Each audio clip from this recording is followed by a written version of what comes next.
Ladies and gentlemen, seekers of light and secret knowledge wherever you may be, you are listening to Points of Light Radio, the podcast dedicated to taking you past the apron and behind the closed doors of lodges everywhere.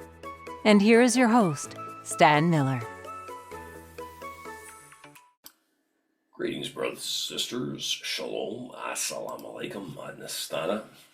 Pleasure to be back with you here on Points of Light Radio and continuing that journey of light and knowledge.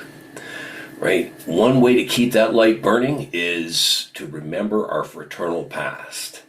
And in today's segment of Points of Light Radio, we'll be doing just that by investigating a defunct fraternal order called the Order of Chosen Friends. Right, the Order of Chosen Friends was a fraternal benefit order founded in Indianapolis, Indiana, go Hoosiers, on May 28th, 1879. Now, remember that gilded age of fraternalism that we talked about between 1850 and 1890? Well, this organization caught the tail end of that. But there were also some other mitigating factors in there that we're going to look into. So the Order of Chosen Friends would undergo a number of splits in the organization over the course of its life. But let's go see what exactly happened.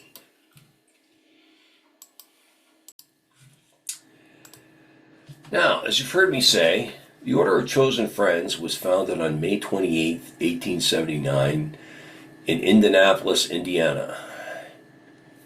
There again, go Hoosiers, by a group of individuals who were Freemasons and Oddfellows. Why is this always a common theme?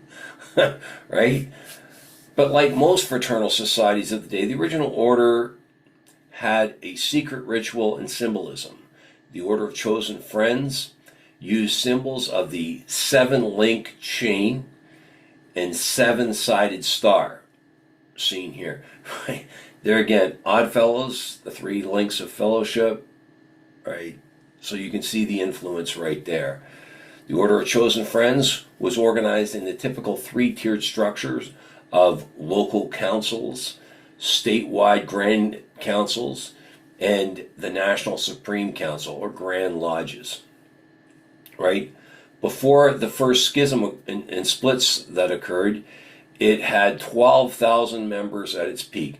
That's fairly good, really, when you think about it, right? In 1881, the Order of United Friends split from the Order of Chosen Friends in New York State over disagreements in the organization's insurance practices.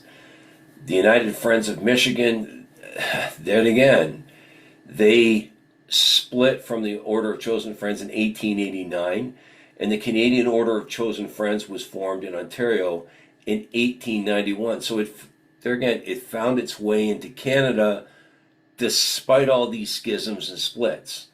Lastly, there was a German-speaking members that left to form the United League of America in 1895.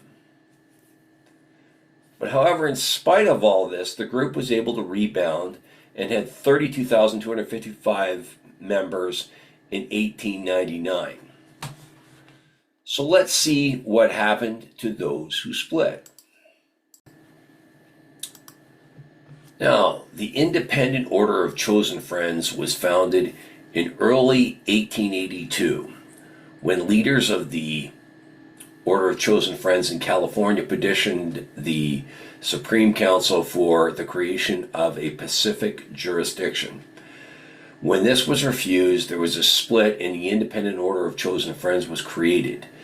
The group did well and had 7,000 to 8,000 members. However, membership dwindled and the Independent Order of Chosen Friends disappeared by the late 1890s. In a further split, the United Friends of Michigan were founded in Detroit in 1889 by Dr. G.F. Kirker of Detroit and broadcasting executive E.F. Lamb of Mount Morris, Michigan, seen here. Okay, membership was open to people ages 18 to 51. The United Friends of Michigan had 10,000 members. in the late 1890s. The order's emblem was a cornucopia with a red, white, and blue shield bearing the letters U, F, and P, standing for unity, fraternity, and protection. There again, odd fellows, friendship, love, and truth. So you can see what these guys were doing, right? The United Friends of Michigan paid death, disability, and old age benefits. However, over time, membership dwindled, and United Friends of Michigan was defunct in 1923. Moving on. The United League of America was founded by German members in Chicago, Illinois in 1895.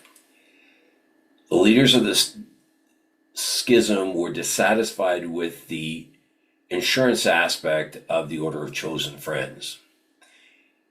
Membership in the United League of America was always a problem, and they didn't survive beyond the 1890s. In Canada, on the other hand, the Canadian Order of Chosen Friends were originally incorporated in the province of Ontario in 1887. Canadian affiliates left the Order of Chosen Friends when many members became dissatisfied with the parent order. For several years, there were a number of lawsuits between the two over the use of the name Chosen Friends, and also because of financial matters. The Canadian Order established a sickness department in 1890 and a child insurance department in 1917. Some changes to the insurance policy in 1915 resulted in a significant decrease in membership. But in the early 1920s, the order had rebounded again and had 32,000 members. In 1943, the Canadian Order of Chosen Friends became the Reliable Life Insurance Society and was turned into a stock insurance company in 1964 with its headquarters in, of all places, Hamilton, Ontario. Go Hammertown. What are your thoughts on the Order of Chosen Friends, brothers and sisters? Now, here's what I learned as I went along, and many historians will even tell you this. First of all, the Order of Chosen Friends was founded by Freemasons and Oddfellows in 1879, who suddenly realized that they'd been left out of the U.S. death benefit business. Did you notice this as well? That most of their splits were related to insurance. Now, the problem was that the Order's mission was way too ambitious, because they wanted to pay members a disability and old age benefit of $1,000. The equivalent of that number today is $30,000. They obviously had never really consulted accountants when they were setting up the Order of Chosen Friends. If you look at the simple math, it shows that 25% of a member's fees, and they were about $15 annually, 25% of that was set aside for benefits. A member would need to bring in 267 new members just to pay out his own benefit. Okay? You know what I mean? Or, right now, if that money earned good interest, a member would need to pay dues for over 200 years just for the society to break even. Right? Even the offshoots of the Order of Chosen Friends ran into financial problems, right? As well as some lawsuits that went all the way to the Supreme Court of the United States, right? Now, all this resulted in the group splitting continuously, right? They spawned the Order of United Friends, the Independent Order of Chosen Friends, and the United League of America, to name a few. And, they broke off within the first few years. Now, these offshoots immediately got into just as much financial problems. Most of the movements were insolvent by 1900. Now, curiously, many had women in the executive positions, most likely the widows who took over after a husband died. and the boys had messed up the books, right?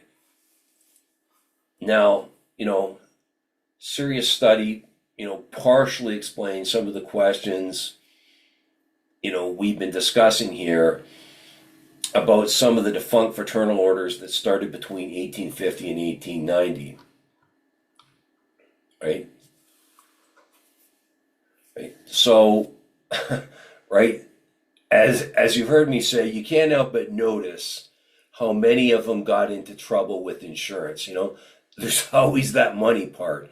And how is it that you see that all the time, even in today's lodges where, when we want to raise the dues even by $5 a year, people start going crazy about that. And we will just leave it at the money part, okay? I hope you've enjoyed this segment. Before I go, I want to remind you that this podcast is available on both YouTube and Spreaker. Please share, like, and subscribe when viewing Points of Light Radio on YouTube. I also welcome your comments and input. I want to remind you that nothing you see on Points of Light Radio is sponsor-driven. That's why there's a PayPal link in the details section of this segment. You can hit on that link, make a voluntary donation to Points of Light Radio, and we will use that to move this podcast forward. My Facebook handle is at facebook.com/Points of Light Radio. My Twitter handle is at PO Light Radio. My Bluesky handle is at polighteradio.bsky.social. You can also see the link to my Spotify channel as well as my Points of Light Radio store. Brothers and sisters, it's been a pleasure delving into fraternal history with you once again. Let's remember where we came from, and until we meet again, just step into the light.